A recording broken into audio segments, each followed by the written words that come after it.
Hello everybody, my name is Ebontis, and I've been playing New World for about 60 plus hours now, and I know that's not the highest. I've seen people with like hundreds of hours already, which is fine. But I have learned a lot, and there's some things that I wanted to share with you guys from, troubles that I had along the way, cool things that I've experimented with, and just some things that hopefully will help you guys out. And these are just my first set of tips. There's other videos that will go deeper into certain topics because I think some of those deserve actually a brief little video in and of itself. But these are some quick tips that will help you guys out, and then if you guys like this video, hopefully it'll turn in for future ones as well. So here we go. First thing is use both weapon slots. It makes it pretty obvious that you can, but in case you feel like for some reason that you shouldn't, the biggest thing is you've actually got two different weapons and you can level both up at the same time. So I can take like this boar down here and I can actually target that boar with a ranged attack. And then if he comes over here, he's low and he's probably going to die in one shot, but he's going to run right by me. Come here. Where are you going, bud? Okay, now he's angry. There you go. Now, he's a low level, so I'm not going to get much experience from him, but that's the idea, is like, make sure you use both weapons. Practice with something ranged, whether it's a gun, a bow, a staff, could it be life or fire, or the ice gauntlet. You've got a lot of ranged options, and then you have a ton of melee options. Get good with both of them, and also that will allow you to level up both of them, both in your skill mastery, unlock new abilities, and really let you experiment with all the playstyles. That's the biggest thing. Even if you start with like the hammer for a very long time, for example, and then you're at level 30 and you're like, all of a sudden, I want to use the axe. Well, that's okay. The nice thing about this game, you're not stuck too much inside of one playstyle. If you want to be a healer later on, you're just going to have to use the healing staff a lot at whatever level you are to try and get your experience up. But if you use it on level enemies that are around you, it's going to level up much faster. So keep that in mind. Use both weapons. Get good with something ranged and something close. And again, something like a life staff, you're a solo player, you can actually heal yourself. So all in all, use them both, experiment, find what works for you. Second thing I want to say is nearly everything in this game gives you experience. Not exactly everything, but almost. You can run around and you can mine. Like, if you pick up a flint or a bush or some basic, like, reeds by the water, those are some of the few things, like, if you pick up items. But if you do any type of skill to get said item, like a boulder, means I have to use my pickaxe to mine the boulder. That's going to count for only 5 experience, but it's still experience just for mining a boulder. Now, if I go chop down a tree, the same thing. If I kill an enemy, same thing. If you fish, if you craft, if you, smelt metal, if you're, beating a dungeon, you get experience for literally everything you do. So if you're wondering if you should be doing all these side objectives, you should, because you're probably going to find some that you like more than others. Not everybody likes to fish. Some people want to chop down an entire forest. That's up to you. But the biggest thing is nearly everything gives you experience. So outside of just like picking up a few things in the world, you're going to be getting benefit from generally everything that you do. So the next thing to tell you guys is gather everything gradually. And that's the best way I can say it. Whether it's a boar that you're just running from point A to point B and you're like, hey, here's this boar. And so you killed that one. You get a little experience on your staff. Now I'm going to skin it. I'm going to get some skin. I don't know if I'm going to get any meat off of them. We'll see. I got a little bit of pork, and I also got some rawhide. Well, what can I do with the pork? I can use that for cooking. The rawhide, I can use that at the tannery to make leather. And all of those things contribute in different places. For one, all of those little side things that you do, as I said, give you experience. But the other piece is, take logging, for example. There's a lot of trees in this world. If you don't start doing it gradually, there's going to be a point where you're finding more and more mature trees, and then things that are even higher that you can't chop down. And then you're going to have to tell yourself, okay, now I have to go back into a low-level area, and then I have to clear an entire forest. Like this guy at 12, if he's, chopping down trees, he's doing it early. Doesn't take too long. Now, granted, my axe is probably stronger than your starting one, but still, doesn't take that long. Chop down a couple of trees, enjoy the awe of how they fall down and land on the ground, and then, keep moving on.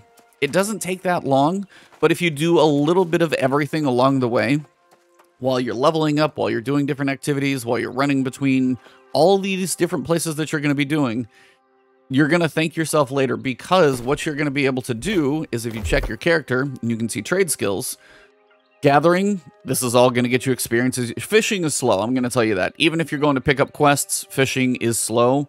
That's just something you really have to be patient for. And that is the time to put on a movie, because it's not going to be fast.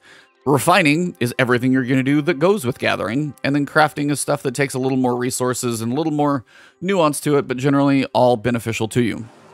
But the idea is, take logging, for example. At first, young trees I can gather. Mature trees, I can gather those at 50, but I have to get there first.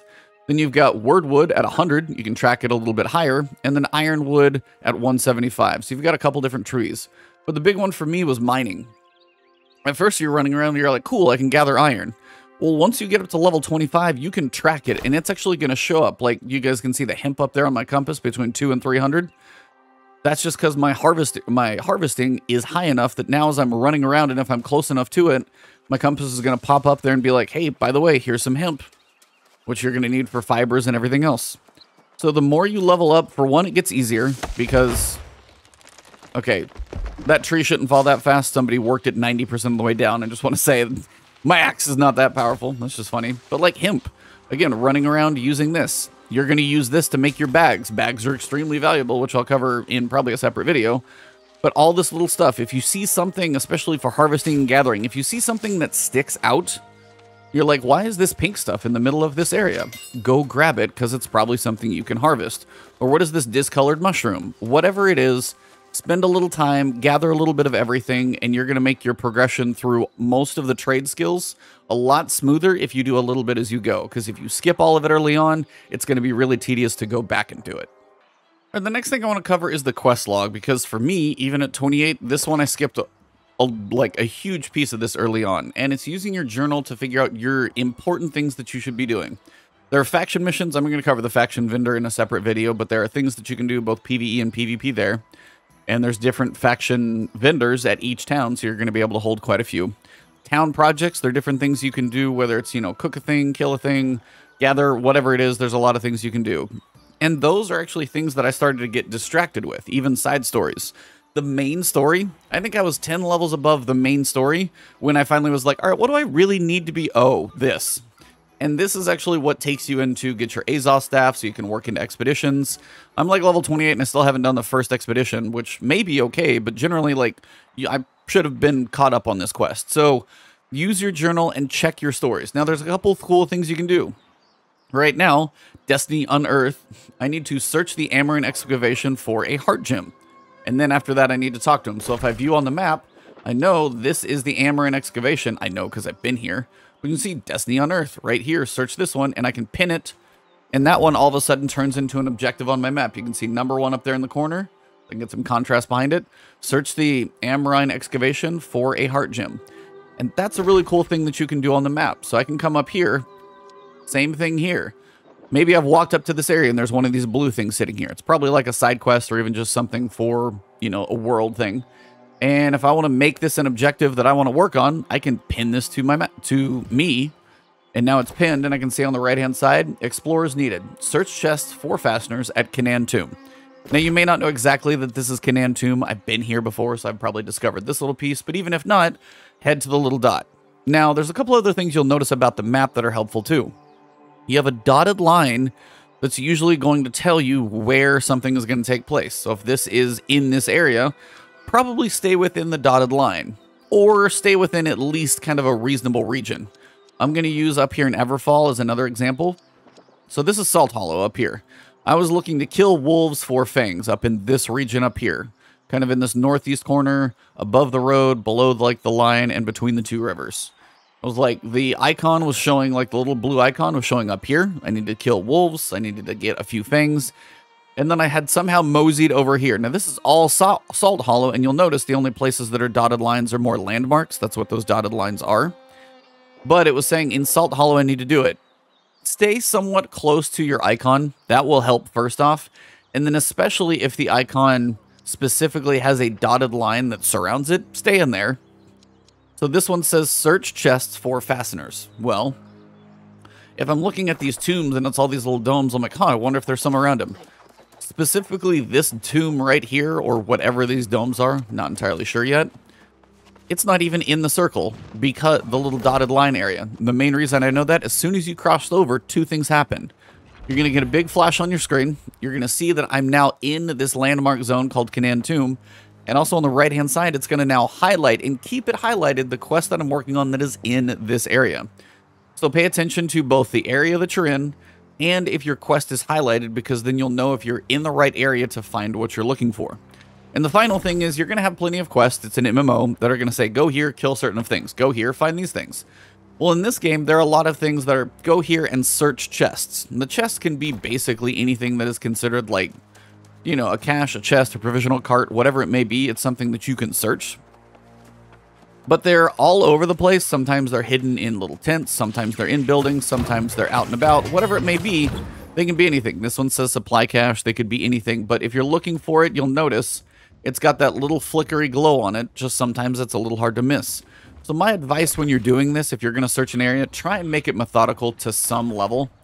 Whether it's like, I'm going to take the left-hand side, come down the middle, and then do the right. Whether it's a circle around the outside and finish on the main central area.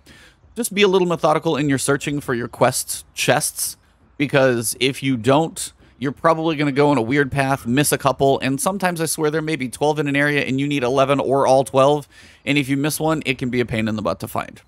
But that's the big thing. Use your journal for quests. Use the map. If you got something that's close to you, make sure you pin it. And then pay attention to screen between the side objectives. If it's highlighted, see if you're in the right region. And always check what you need to do. Sometimes you feel like you need to do chests and you should have been killing enemies. So just pay attention to what the quests say, where they're at, what they're located, and what they're asking for. And you'll thank yourself so you don't waste your time for about half an hour doing something that you shouldn't be. But also use your journal and don't do what I did and miss the main story for like 10 levels. The next thing to quickly cover is don't forget about your campfires. Now, in the area that I'm in right now, it's not that big of a deal. It's like level 6. Not anything I'm too worried about.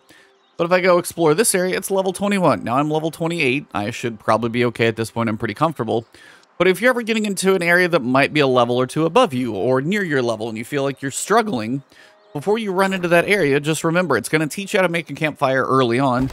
Don't forget to make them. And there's also quests so you can level them up. So don't forget that you can do that. Remember, you need 5 green wood and 1 flint. And there's your respawn point is activated. And that's the thing, is you'll notice the respawn point, I'm currently 2 meters away from it, so you can see if it's close enough. And that way, if you've gone wandering very far away from, say, you know, my inn is right here in Everfall Village. If I've wandered all the way over to, you know, somewhere I shouldn't be, for example, or a high-level area, and all of a sudden these people at the graveyard are kind of kicking my butt, we'll get outside of the landmark, and the way you know it's the landmark, again, are these dotted lines. So I'd have to set my little point out here, for example. But at least that way, if I die, I respawn back here, then I head back in and go do my stuff. Yeah, I've got to repair a little bit. But the big deal is, one, you've got crafting that you can do here. Maybe you run out of arrows and you can level this thing up. Maybe you need to craft a little bit of food. I can do that real fast. It's nice the fact that you can do that anywhere, which is really helpful. But the other piece is the respawn point is crucial if you feel like you're getting in over your head. So don't forget about the campfire. It's a nice way to save your butt. A giant run, first off, because if you've got to go all the way from a town, that's less fun. But the other thing is it just saves you a lot of time, because if you respawn like 20 meters away as opposed to 500, you're going to be a lot better off. But remember, the respawn is only 500 meters. So if I've wandered way over into another zone, make sure you make another fire before you get into a sticky situation. All right, so one thing I wanted to tell you guys is fall damage in this game is not as bad as you think. If you can see how far down the water is and that crocodile, those crocodiles are massive in this game, by the way, it's pretty far down there. So what I'm going to try and do is get a running jump at this thing. I can't mine this blue stuff yet. That'll be later. But I want to show you guys, I've got 3,200 health, and it tends to work off of about a percentage. Now, if you're ever worried, get off of your little mountaintop and go put a fire like right over here. So if you're ever worried about that one, go run back if you're at a point. But me, I've like gone out here and I'm like, I still need to go down, so I'm just going to go for a run. Now I'm going to hopefully not die here, otherwise it's not going to kind of prove my point. But I really haven't fallen high enough that I have died yet. So here's hopefully more proof that that's true. Running, jumping, and then I even fell partway down. That was even half. It would have been the whole thing. It would have been close, but then land. Get a little healing potion. If you got a healing staff, doesn't really matter. And you're good. It's like, I'll heal up and I'm done. But as opposed to running all the way around back there, all the way down and around, just hop down and you're good. So I haven't taken... I haven't been high enough to take fall damage for real yet. So hopefully that stays that way. But I'm going to kill this alligator, so on to the next tip. So I'm going to do a separate video over weight and inventory and encumbrance and that stuff, just because there's some details too that I want to cover with you guys that probably will take a little longer than making this video longer than it should be. But one thing I do want to mention is your gold is very valuable, so don't waste it. This little repair all button down here, while it may be easy to do, it's something that you're likely going to throw away a lot of money on, and maybe not a ton, but you're going to still be throwing away money that you shouldn't be early on. As you're leveling up, you may like swords and shields. I totally get it. They're fun to use. You can block. It may be kind of your style, whatever it may be. But if all of a sudden this sword gets a little bit low and you're like, oh, I need to repair it, you're going to find other weapons along the way. Keep one backup with you at a max. I mean, I probably have too many, but oh, it's like, okay.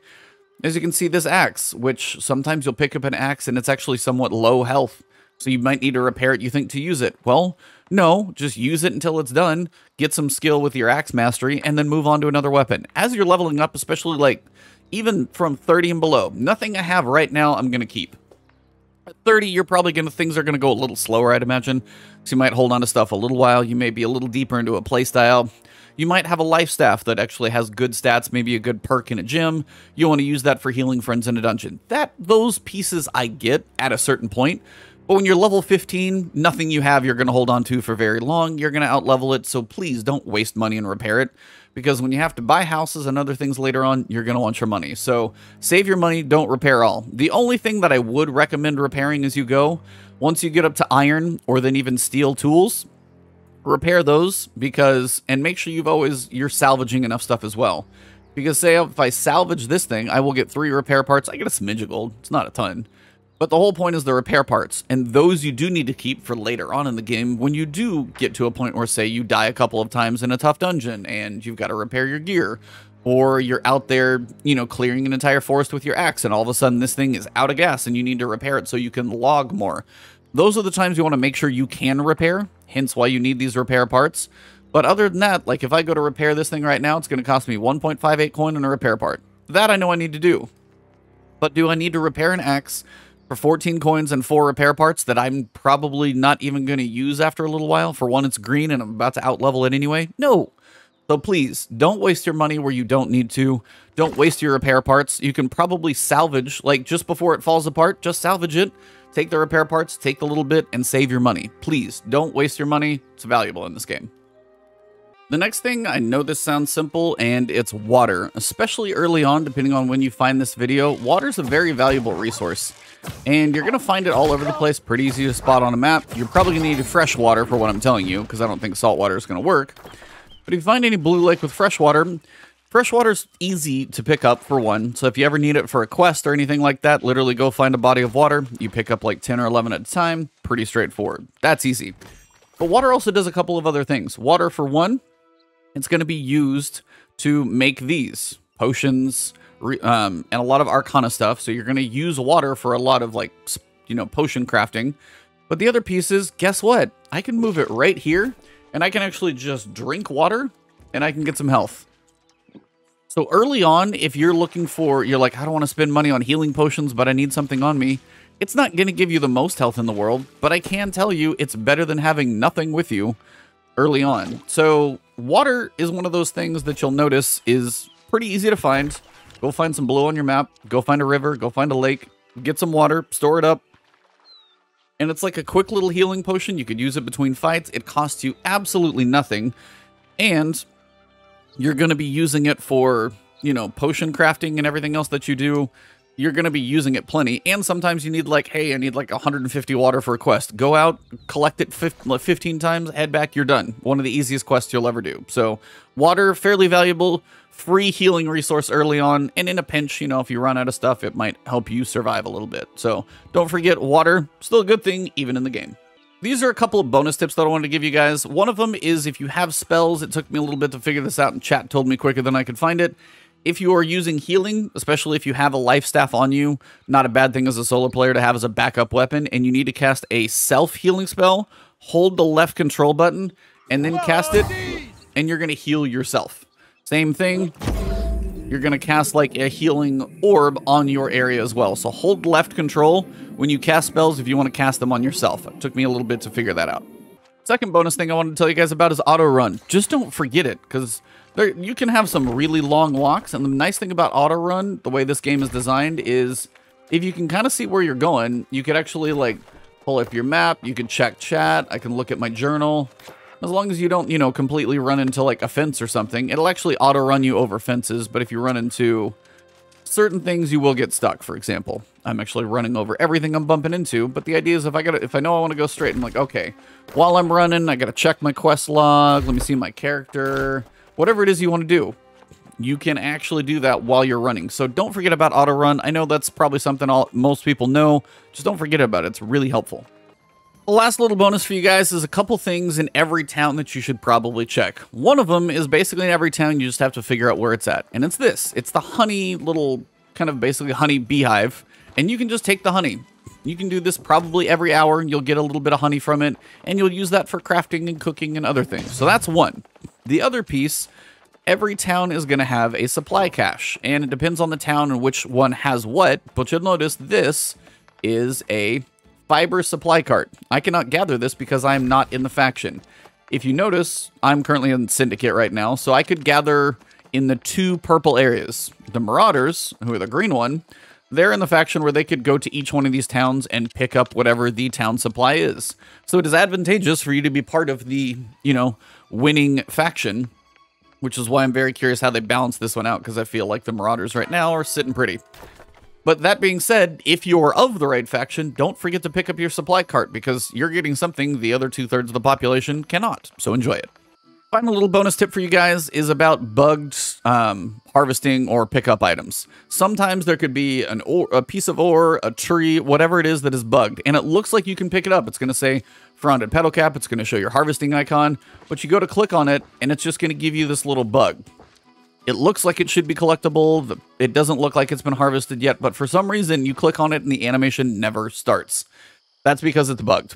Now, 5 seconds ago, I actually did just harvest this one, and then it like made me keep kneeling for like 10 seconds. I got up. It still looks exactly the same, and now it's bugged. So I bugged this one out, apparently. But this one specific piece has been bugged for like 2 or 3 days, so whoever gets it each day, you know, happy for them. But basically, things can get bugged every so often. If you try and get something, don't spend too long. If you spend a couple times and it's not starting, that's not the server, that's lag. I've had the server thing where it like takes a little while to get the animation going, but if you try about 4 or 5 times and it's not going to happen, it is bugged, move on, don't waste your time.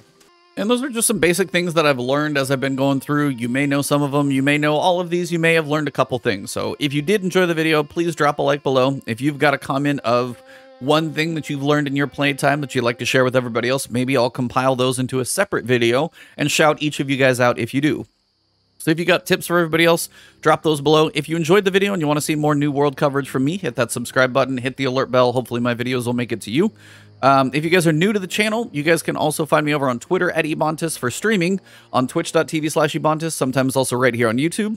And then I also do a podcast on Fridays, also cover a lot of Destiny 2. Thank you guys. Have a good one. I'll see you soon.